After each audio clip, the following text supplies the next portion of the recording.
then my advice is that, okay, if that's already your strength, let's find ways for us to preserve that. Mm. Okay, let's find ways so that you will not lose that, Mhm. because a lot of companies have lost their leadership because they were not able to preserve their advantage. Nokia, for example, right? There Yeah. was a time when no mobile phone was all mobile phones were Nokia's. uh, Mm. but where are they now, right? Or Kodak, for that matter, right? Oh And the yeah. ironic part is that Kodak was the one who invented digital photography, right? Mm.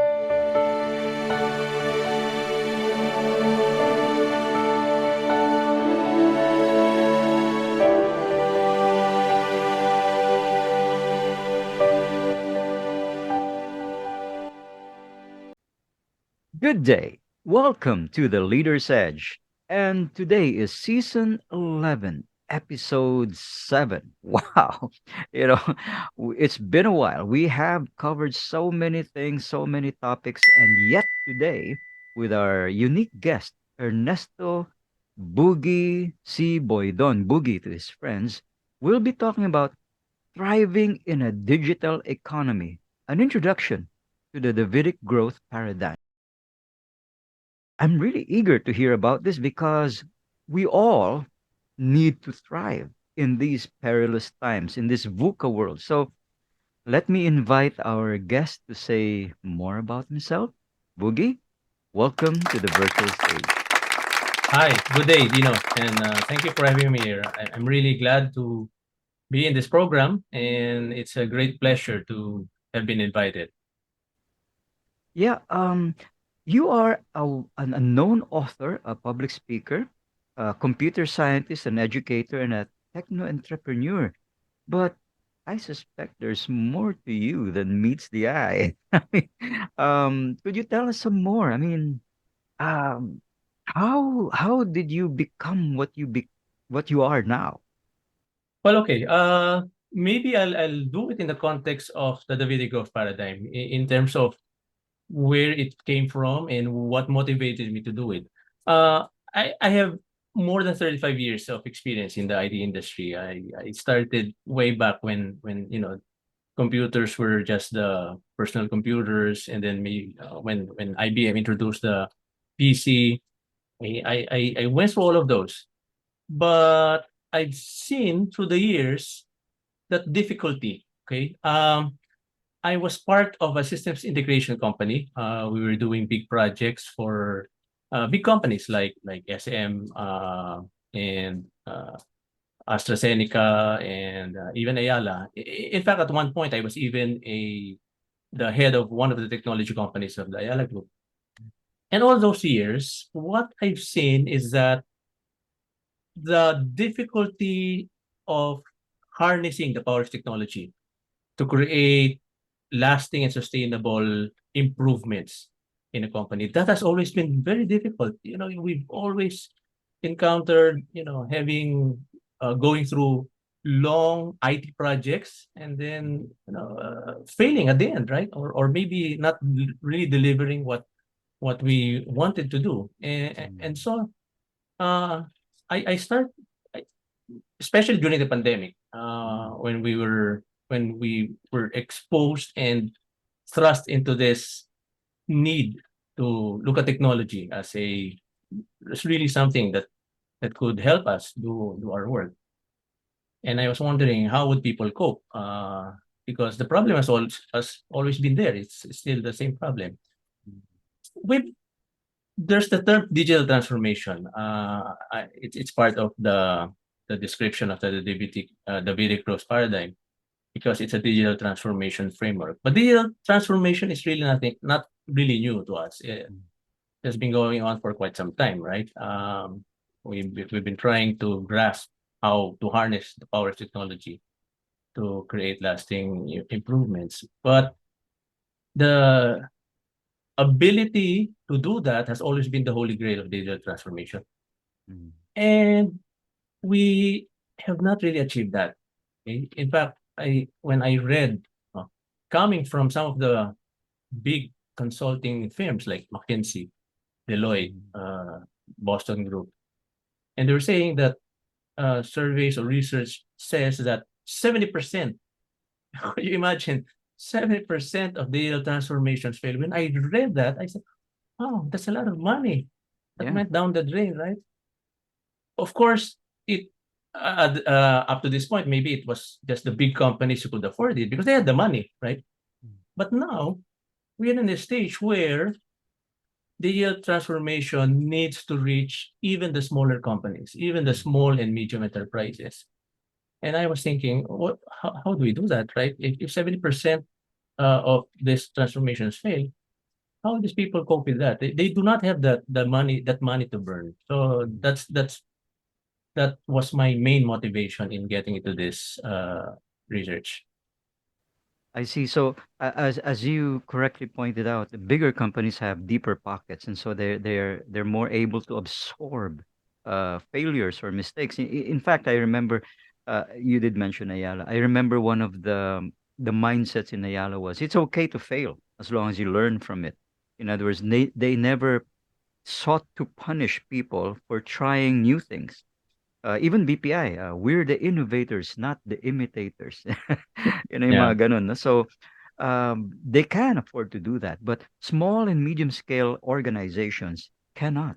In other words, they're leveraged up to their chin, with loans and things that they have to conserve. So I'm with you in your mission to help the small players, the more agile players, do better, no? Because it always works to invest in others because what comes around, goes around.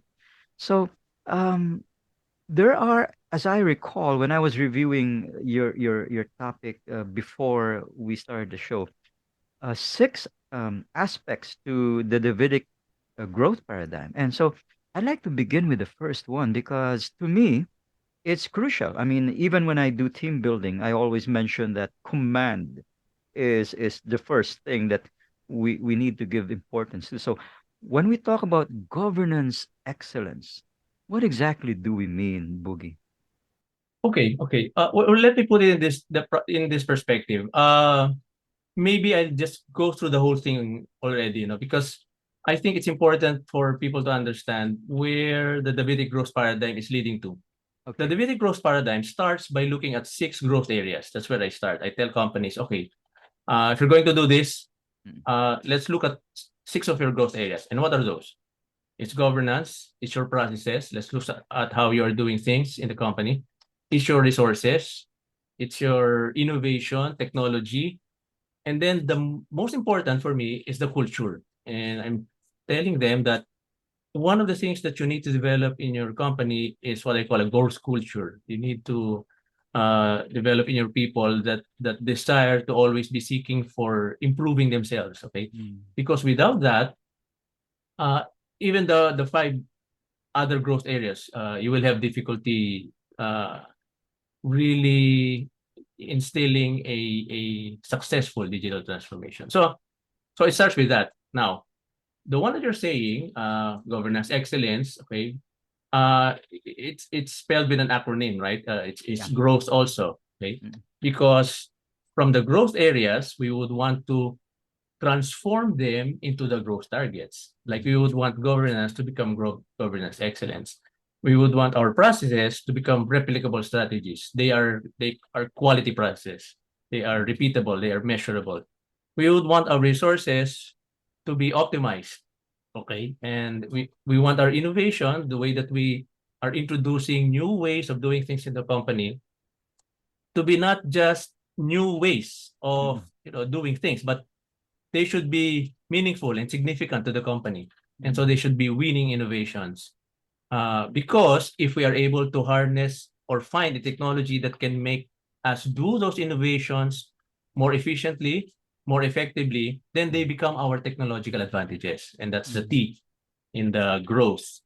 But again, I say that the culture has to be translated into a heightening culture Mm. where at some point in the growth of the company in its transformation, their employees start to think,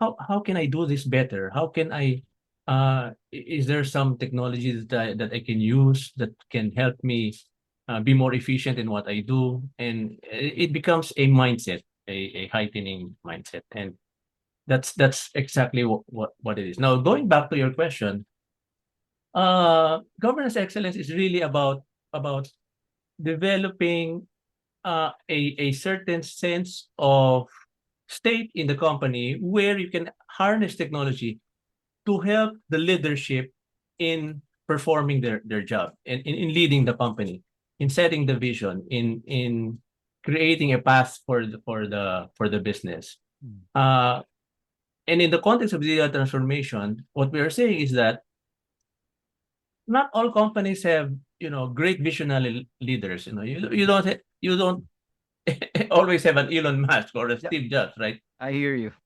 But but how do you get even the smaller companies to be more efficient in terms of their leadership? Well, there are Mm, ways, and that one way to do that is by technology. Okay, now as an example, I'll give an example. I did this for a cooperative, and in a cooperative, the setup is that the leadership is always changing, right? Because mm, it's based on their elections, and the election is based on the capacity of the how do you call it, the majority, right? mm, Because it's always one member, one vote, right? mm, So nobody really holds a clear influence in who is going to be voted. And in a lot of cases, in a lot of cooperatives, some not so good leaders get to be elected, right? mm. Right? But how do you compensate for that? Okay, and I keep on telling them that there are ways to address that by equipping them with the right technology so that they can be guided in the way that they lead your organization. So that's what where the thing governance excellence is coming from. And if I may interject briefly, I do realize that a pair of the challenges facing leaders now is the fact that we're compelled to manage our teams remotely. Yeah, Because yeah, before we could do it live, and that is always easier. That's why cubicles levels got lower and lower so that yeah. everybody could see everyone else. But now you can't because we're still in a pandemic. So that plus, if I'm guessing right, you're not necessarily advocating one leadership model or one leadership style. Um, I can say that it probably depends on the organization's needs. If they want to be directive, collaborative, or influencing in their leadership style. But what I'm hearing you say is that leadership or governance is a must. Some when you're in command, diba? So how does the Davidic growth mindset help to influence those who may not be Elon Musk's or Steve Jobs do a better job at becoming leaders for their organizations? Okay. Well, the way that the Davidic growth framework is structured is that it goes through a series of processes where we are able to identify areas where we can do technology interventions that can help the Mm, company create quick wins for them. Okay, mm, that's the very essence of it. Because my goal in creating the framework was to find out how do we harness, because that's exactly what we're saying earlier, right? That digital transformation is about harnessing the power of technology. But the important way to harness the power of technology is to figure out first where do we need to apply it, right? Okay. mm, And but how do you find that out? And that's what I've solved. mm, That's what I've created in my framework. I've created a four-step uh process. Okay. Well, it starts with assess, mm, okay, and uh and then it goes to aspire, mm, and then it goes to apply, sorry, advise first, and then it goes to apply. Okay. Basically, what it does is that I tell them that, we need to start with a digital maturity assessment, right? mm, Because that's one of the things also that I discovered, right? The two main reasons why digital transformations are failing is because of two things. Okay. One, technology overwhelm. Yeah. Now, technology overwhelm is a case of having technology too much too soon. Mm. Okay. And it's because there is a disconnect. Okay. And again, that's where, that issue of governance is important. Because more often than not, what happens is that directives in terms of technology transformation come from the top, right? Mhm. But the perspective from the top, what I call the view from the top, is different, right? From the one that is down there. So what normally happens is a lot of these implementations is that they think that they need this, this large enterprise system, right?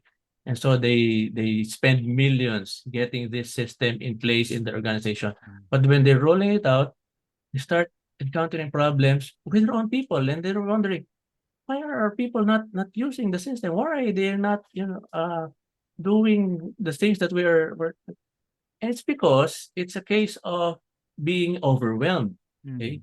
Because they did not look at whether the people were ready and prepared for the technology that they were introducing. And that Mm. causes a lot of resistance to change. Mm. The second reason that I found out is that there's a lack of clarity in terms of where they should apply the technology to. Okay. And because the perspective again is that it's mostly a business perspective, right? But nowadays it's not just always about that, right? You need to consider the totality of where the company is, how the people are situated, how they are responding or reacting to technology, and you have to take all of that into consideration. And then you can start building your roadmap and Mm. identify, maybe this is what we need to do first. This is what, so and so what I created in the framework is that I tell the companies that I work with that, we need to start with the digital maturity assessment first. Let's find Mm. out where you are. Mm. And so I have these 6 stages of digital maturity growth. And I ask them to answer these spreadsheets. And by answering the spreadsheets, I immediately see the what I call an enterprise score. And the enterprise score tells me that, okay, so you are in between maybe stage 3 or 4. Okay. And so I give an assessment and but what this also tells us is that just from their answers, okay, because that's how I structured the whole framework. The spreadsheets are automatically processed so that I can see how all of the respondents answered, and I can see their answers. I can see which ones resonate most with them. Okay, Mm. in other words, which specific concerns, Mm. okay, are felt by a lot of those who responded, Mm. and we zero in on that because that tells us that these are the things that you need to focus on, and if we can find a technology that can help us address those concerns, then you will have quick wins. And Mm. so that's how it's structured. So it moves from the assess, and then the answers show me what their aspirations are. So that's the Mm. aspire part. And then based on that, I just extract those answers that we need to focus on, and I do a workshop with them. Mm. And that's the advice part. And we are able to process those aspirations so that they turn into transformation initiatives. They come Mm. up with aha moments. We need to do this transformation. We need to introduce something here because the bottleneck is here. The problem is happening here. The reason why we are having faulty reports is coming from this area. And so we need to figure out what do we need to do? How do we address that? How do we make sure that we don't get errors anymore? And Mm. then we look for the right technology that can help them do that more efficiently. Okay. And then the last one is we apply. Then we just get the technology that is needed and we apply it to the company. The nice thing about what you've just described is, um, in other words, you were able to do like a focus group discussion initially, and then you got people to weigh in, and then you used analytics to look at their pain points, and then once you identify that, work with them, collaborate with them, and then help them solve it. I imagine that many of the things you encountered would have to do, say, with generational issues. Like we all know how Gen Xers and say the boomers were really resistant to technology, and situations where their grandchildren were the ones explaining to them, Lola, this is what the share button is for. It's colored green. And we had subordinates who were doing reverse coaching, teaching their bosses how to use technology.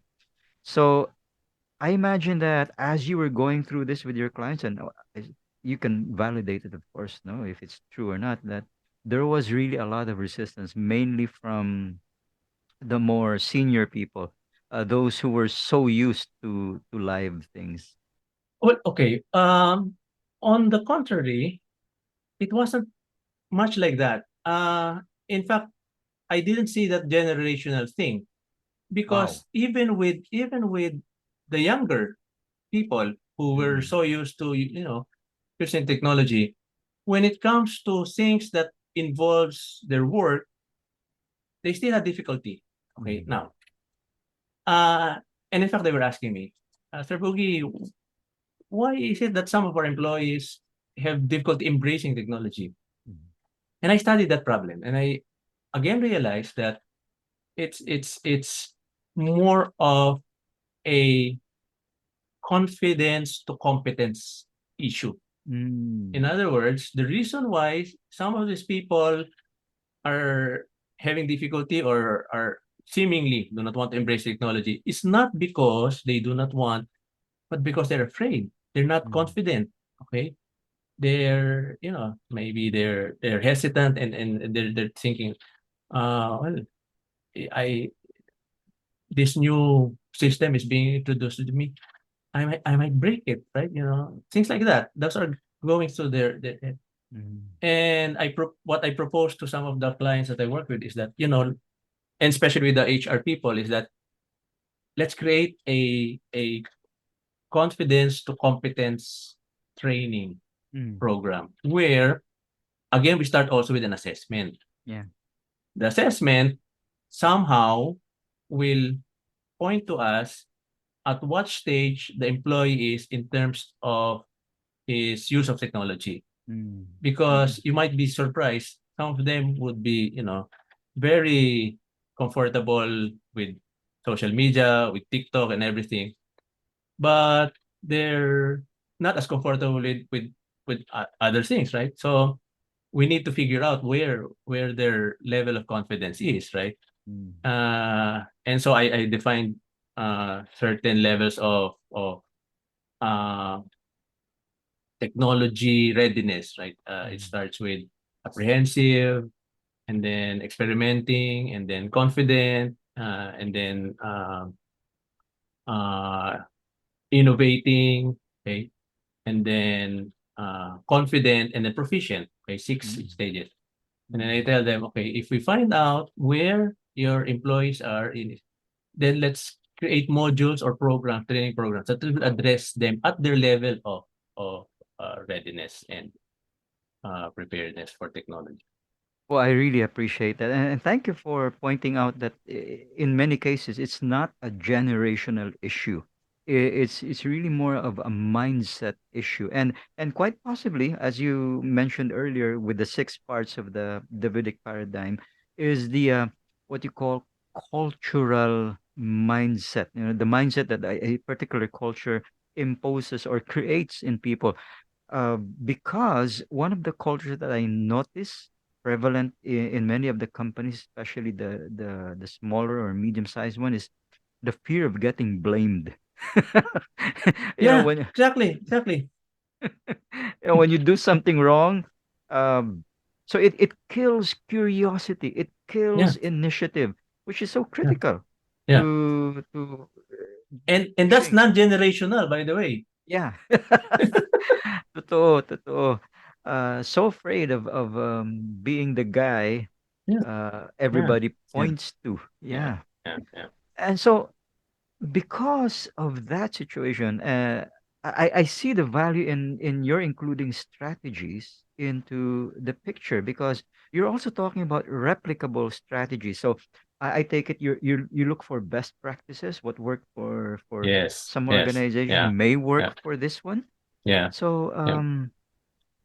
it, it, uh, you probably have a database already of those best practices, and so that probably shortens the journey from aspiration to having the capacity to do something. Okay. Well, one of the things that it's not really a collection of best practices. The path to replicable strategy is more of discovering for themselves Mm. how do you continuously improve our processes, okay, so that they become quality processes, right? Mm. So they need to introduce that element of making sure that their processes are measurable, that they can measure it against certain standards or certain that they can always set for themselves. Okay, this is what we need to achieve, and so as we are not yet achieving that, then we need to keep on improving our process until Mm. we reach it. That's what I meant by having replicable strategies. Because once you are able to set those things in your company, then you need to make them something that will be replicated, Mm. maybe even across the other departments or the other areas of the business.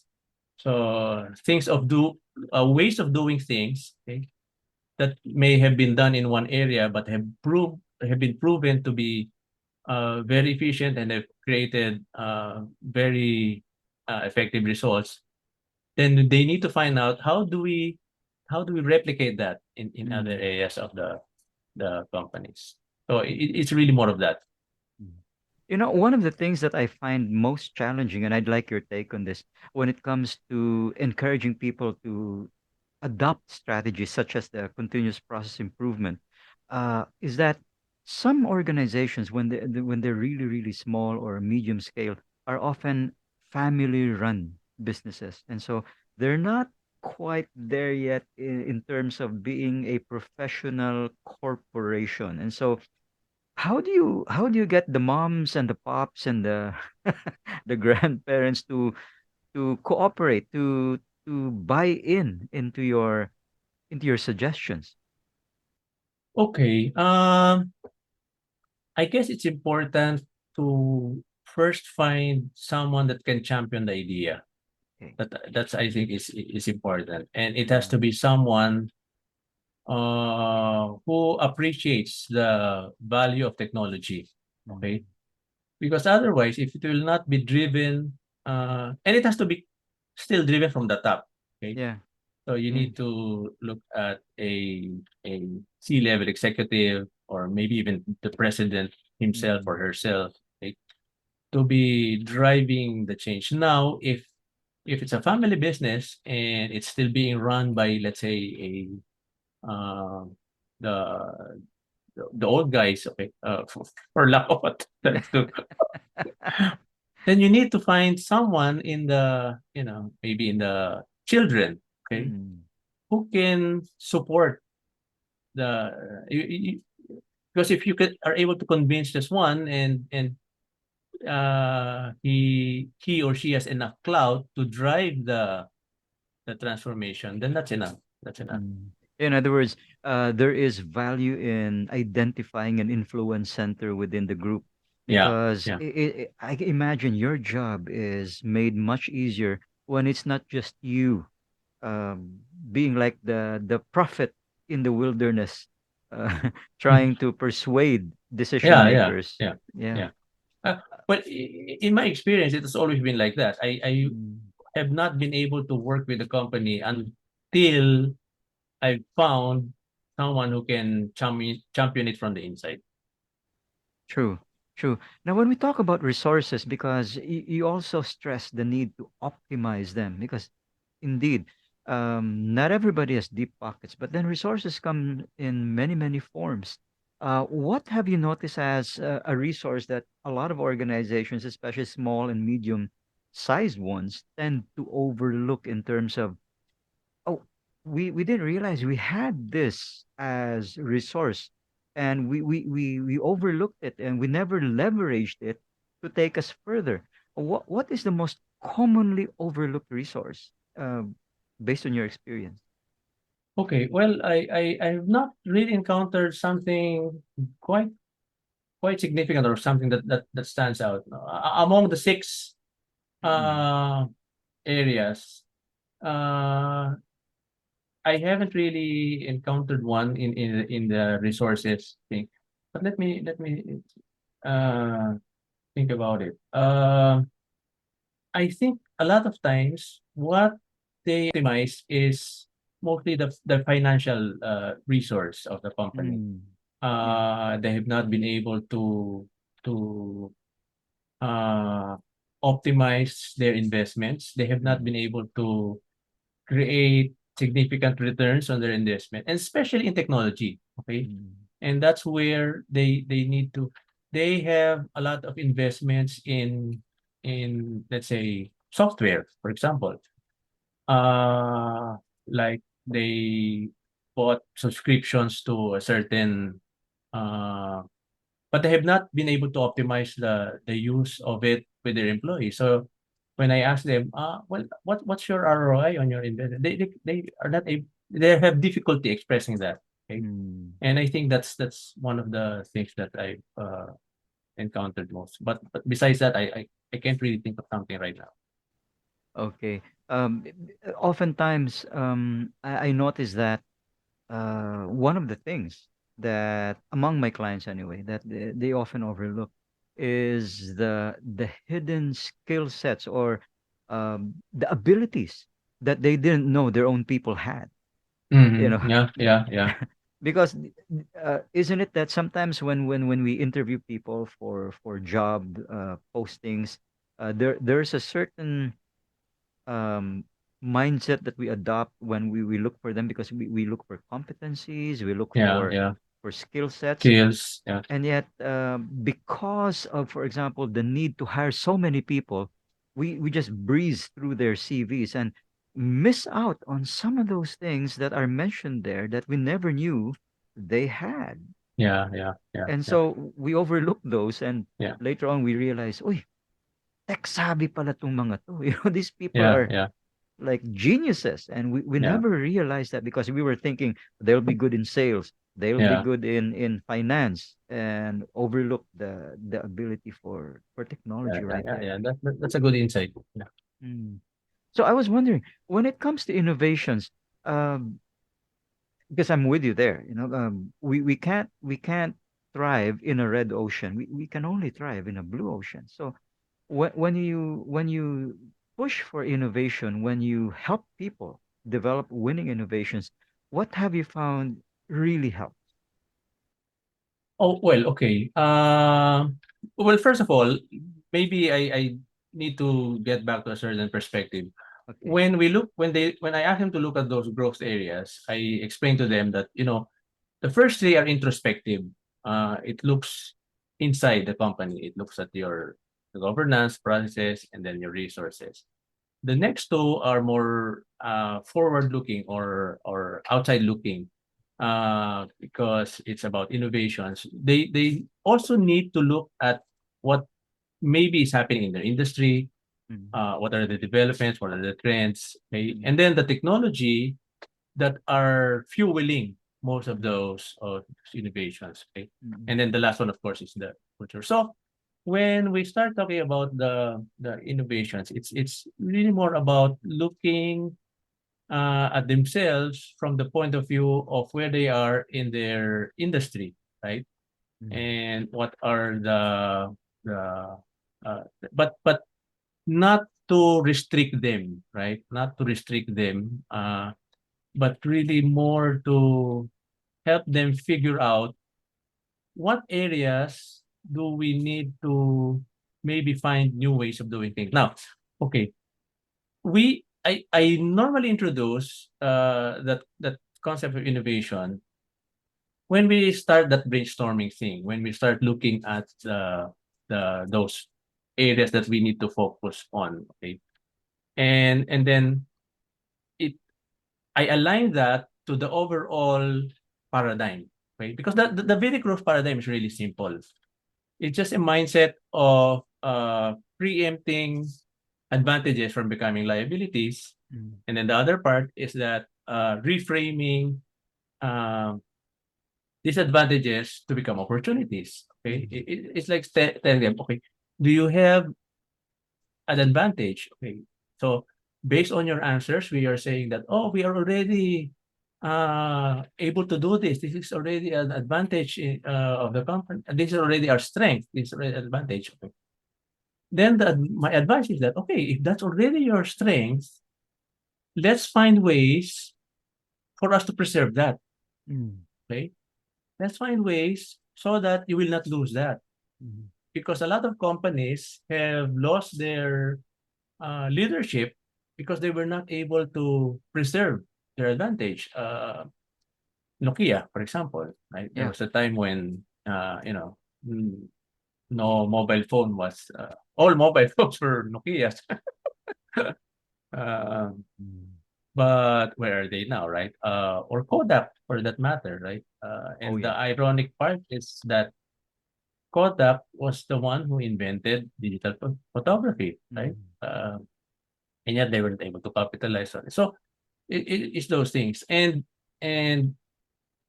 that's the kind of innovation that I try to get them to think of. Okay, Mm.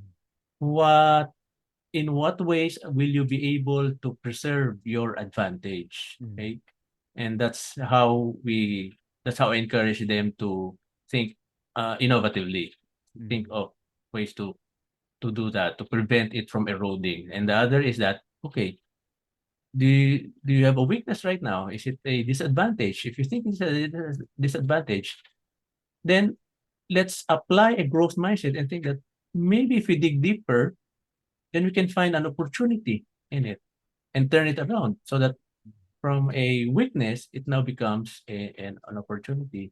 And that's where the innovation also would come from. You know, Boogie, I was listening to your videos on YouTube and many of the websites that you have, which I visited in preparation for our episode today. And I absolutely fell in love with your analogy between David and Goliath. You know, where the word Davidic came from. Because indeed, you know, if you think about David, he's just a shepherd for crying out loud. You know, small, um, simple, and all he ever did all day was watch sheep. And so he developed the skill, he became really good at hitting targets that were small with stones, for crying out loud, against Goliath, who's wearing heavy armor, well trained in combat. But see, as you pointed out, he was used to close in combat, and Yeah, David yeah, was yeah. used to long distance accuracy shots. So with that little stone, he changed history.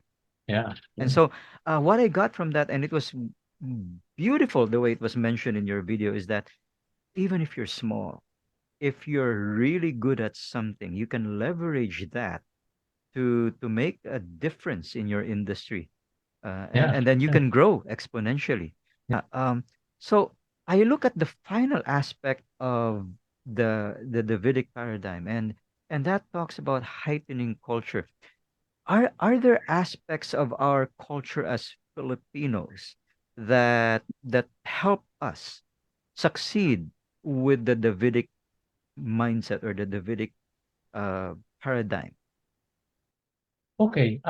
Well, just to give a brief background on that, that that that that concept of a heightening culture actually comes from the work of Dr. Carol Dweck in her book Mindset, Mm. and where she developed that whole concept of the growth mindset. Uh, but what struck me about her work is that she's saying that, well, a growth mindset can be learned, okay, Yeah. uh, and that we do not have to remain in a fixed mindset. Now, with regards to your question, is there something in our culture? Yeah. Uh, I think somehow it's it's somehow aligned to what we have always acknowledged as a culture of resilience. Right, the Filipinos have always been known to be resilient. It's just that sometimes our resilience is more of um, I can think of a good English word, but what comes to my mind is a Tagalog word. It's tiis, right? Oh, No? Right. okay. Uh, Mm-mm. so if we can grow if we can move from that level of, just we're resilient, yes, but it's more of kasi kayang magtiis ng Yeah. Pilipino, right? But if you can move True. from that level of just, of being just matiisin, but Mm-mm. figure out a way to turn around our situation so that we can find an opportunity from the uh, difficulty that we are experiencing, then that's where that growth mindset or that growth culture can come from. So I think